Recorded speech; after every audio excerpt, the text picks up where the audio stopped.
आपके पास एक परम्यूटेशन है और एक एरे है। इसमें दो लोग एक गेम खेलते हैं। गेम में के टर्न्स है। प्लेयर्स के पास या तो दो चॉइस है, ठीक है। या तो वो वही प्लेस पे रुकेंगे या तो पी एक्स प्लेस पे मूव करेंगे। के टर्न्स के बाद जिसका स्कोर ज्यादा है वो विनर है। हम लोग को दोनों प्लेयर्स का स्टार्टिंग पॉइंट दिया है एंड हम लोग को डिटरमाइन करना है कि कौन जीतता है। यहाँ पे ऐसा कुछ भी चीज मेंशन्ड नहीं है कि अगर एक प्लेयर ने ले लिया तो सेकंड प्लेयर वो सेम पॉइंट्स नहीं ले सकता। तो हम ऐसे अज्यूम करते हैं कि जो पॉइंट्स बोडिया ने लिया है वही सेम पॉइंट साशा भी ले सकती है। तो हमको बस क्या करना है कि हम लोग को के टर्न्स में बोडिया का मैक्सिमम पॉइंट्स कैलकुलेट करना है कि वो कितना पॉइंट्स बना सकता है एंड साशा कितना पॉइंट्स बना सकती है मैक्सिमम। एंड देन हम वो दो मैक्सिमम पॉइंट्स को कंपेयर करेंगे एंड जिसका मैक्सिमम पॉइंट बड़ा है वो जीत जाएगा। अभी हम लोग को डिसाइड करना है कि ये सिचुएशन में मैक्सिमम पॉइंट कैसे बनाएंगे अपन। अभी ये परम्यूटेशन है तो बहुत हाई चांसेस है कि इसमें शायद एक साइकिल हो सकता है या तो घूम फिर के इसको एन टाइम्स आप कंटिन्यू करते जाओगे, ठीक है। सो अगर आप देखोगे तो आपको एन मूव से ज्यादा खेलने की जरूरत नहीं है। फिर आप उसी एन मूव्स को बार बार आप मैथ से लगा सकते हो, वो हो जाएगा। पॉइंट ये है कि देखो इसमें आपके पास दो चॉइस है। आप या तो हिल सकते हो या तो रुक सकते हो। तो अभी पहले थॉट क्या आता है मन में कि अगर एक प्लेयर सपोज वो एरे में मैक्सिमम पोजीशन तक आ गया तो उसके बाद वहां से उसको हिलने की जरूरत ही नहीं है ना, वो वहीं पे रहेगा।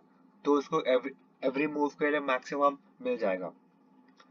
बट अभी ऐसा भी नहीं है ना कि मीन्स जो नेक्स्ट मूव है अगर वो मिनिमम भी हुआ तो उसके बाद मेरे को मैक्सिमम नहीं मिलेगा।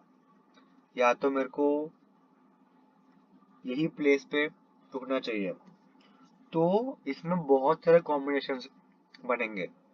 तो हमें कैलकुलेट करना है कि अगर वो वो प्लेयर 8th पॉइंट पे जाके रुक जाता है तो उसका कितना मैक्सिमम पॉइंट आएगा। बिकॉज उससे हम कैलकुलेट कर पाएंगे कि वो प्लेयर जो है वो घूम फिर के अगर कोई भी पॉइंट पे रुक गया ना तो सब में से मैक्सिमम क्या है। अभी एग्जांपल फर्स्ट डिस्कस हम लोग लेते हैं। परम्यूटेशन है 4 1 2 3 और एरे है 7 2 5 6। अभी ओरिजिनल पोजीशन पहले 3 है, ठीक है। तो हम पहले ढूंढते हैं कि अगर वो इसी पोजीशन पे रुक गई तो मैक्सिमम स्कोर क्या होगा। अभी ये क्वेश्चन में के इज इक्वल टू 2 है, लेकिन हम एक बड़े एग्जाम्पल से लेते हैं ताकि हमको बेटर समझ में आएगा। सपोज मैंने के को 5 लिया, ठीक है। सो अभी अगर पी यही पोजीशन पे रुक गया तो उसके पॉइंट्स कितने होंगे।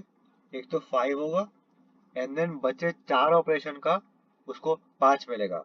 तो 4 into 5 ये हुआ अगर वो यहाँ से नहीं हिलेगा। उसके बाद अगर वो एक बार हिला तो यहाँ पे 2 है तो फिर वो यहाँ पे आएगा, मतलब 5 + 2, 5 + 2। उसके बाद 3 मूव्स बाकी है, वो तीनों मूव्स के लिए हम 2 लेंगे। उसके बाद 3 पोजीशन 2 के बाद 1, इसके बाद ये आएगा।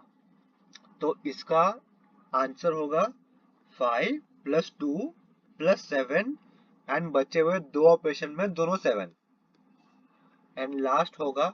इसके बाद हम यहाँ पे आ जाएंगे अकॉर्डिंग टू दिस परम्यूटेशन। तो उसका आंसर होगा 6 प्लस 5 प्लस 2 प्लस 4 प्लस एक ऑपरेशन बाकी है, उसमें मैं 6 यूज करूंगा। सो अभी हम लोग को ये सारे नंबर्स मिले हैं और इसका जो मैक्सिमम आंसर हमको आएगा ना, that is the maximum score which one user can get starting from a single point. Because हमने कैलकुलेट कर लिया है कि फ्रॉम एवरी पॉइंट अगर वो प्लेयर वहीं पे रुक जाएगा तो उसका मैक्सिमम स्कोर क्या आएगा। तो हमने ये फॉर एवरी एन कैलकुलेट कर लिया है, इसीलिए ये सारे पॉसिबिलिटीज को कवर कर लेता है। अभी जस्ट सेफ रहने के लिए मैंने एन के जगह पे 2n ले लिया है, मतलब बेसिकली यही सेम चीज दो बार, ताकि यू नो एक एक बार कोई तो ऐसे सिमिलर सम में मेरा सिस्टम टेस्ट पे फेल हो गया था, तो इसीलिए मैंने इस टाइम सेफ रहने के लिए डायरेक्टली मैंने 2n ले लिया। ठीक है, सो ये जो ऑपरेशन है ये आपको minimum of k, 2n times perform करना है। अगर k 2n से छोटा है तो आपको k ऑप्शन ही परफॉर्म करना है, वरना आपको 2n करने पड़ेंगे। तो फिर ऐसे हमने वैल्यू कैलकुलेट किया।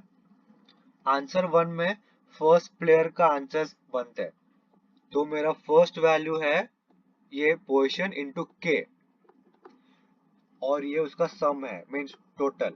फिर मैंने नेक्स्ट पोजीशन कैलकुलेट किया, उसमें ये ऐड किया एंड रिमेनिंग ऑपरेशंस में मैंने मल्टीप्लाई कर दिया, मीन्स ये बी पोजीशन इंटू ये हो जाता है, तो मैंने रिमेनिंग में के ऐड कर दिया एंड देन मैंने इसी को नेक्स्ट में ऐड कर दिया एंड देन मैंने और एक पोजीशन शिफ्ट किया।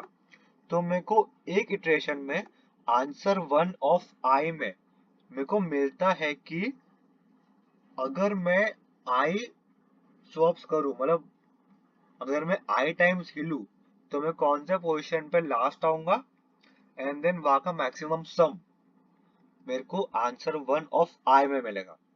ठीक है, तो सिमिलर चीज मैंने आंसर 2 के लिए किया है, सेम टू सेम, बस यहाँ पे पी भी है और यहाँ पे पी एस है।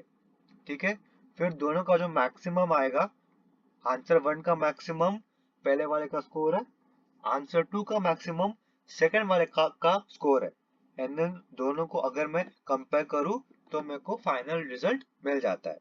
ये जो लूप है ये minimum of 2 into n common के टाइम्स चलता है।